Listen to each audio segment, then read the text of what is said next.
అంబేద్కర్ కోనసీమ జిల్లా అమలాపురం వైసీపీ పార్టీపై మండిపడ్డ కార్మిక శాఖ మంత్రి వాసంశెట్టి సుభాష్. కులాల మధ్య కుంపట్లు పెట్టి చలికాచుకునే పార్టీ వైసీపీ పార్టీకి కల్లు గీత కార్మికుల గురించి మాట్లాడే హక్కు లేదు.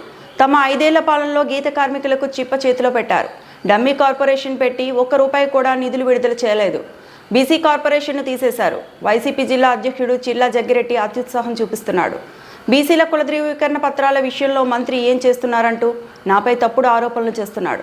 సమస్య ఉంటే ఆ సమస్యపై అధ్యయనం చేసి మాట్లాడాలి. బీసీల కుల ధృవీకరణ పత్రాల్లో సాంకేతిక సమస్యలు వచ్చాయి. వాటిని నిలుపుదల చేయమని ఆర్డర్స్ ఇచ్చాము.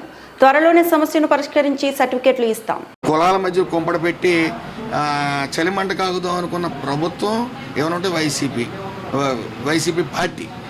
కానీ మా పార్టీ వచ్చేటప్పటికి టెక్నికల్ ప్రాబ్లం రైజ్ అయిందని నేను ఆల్రెడీ చెప్పడం జరిగింది. దాని విధంగా 26 మంది కలెక్టర్లకి ఇంటిమేషన్ ఇవ్వడం జరిగింది. సీఎంఓ నుంచి కూడా చెప్పడం జరిగింది. ఆల్రెడీ కలెక్టర్ కూడా దాని మీద షార్ట్అవుట్ చేయడానికి ఆ ప్రాబ్లం ప్రయత్నిస్తూ ఉన్నారు. అది త్వరలో షార్ట్అవుట్ అవుతుంది. ఆ వ్యవహారం పూర్తిగా తెలియక ఎవడేదో చెవులో ఊస్తే జగన్మోహన్ రెడ్డి గారు కూడా నదో వాగో తెలీదు వాగేస్తూ ఉంటాడు. వీళ్ళు కూడా అంతే, పట్టించుకోవాల్సిన పని లేదన్న భావన. రైట్.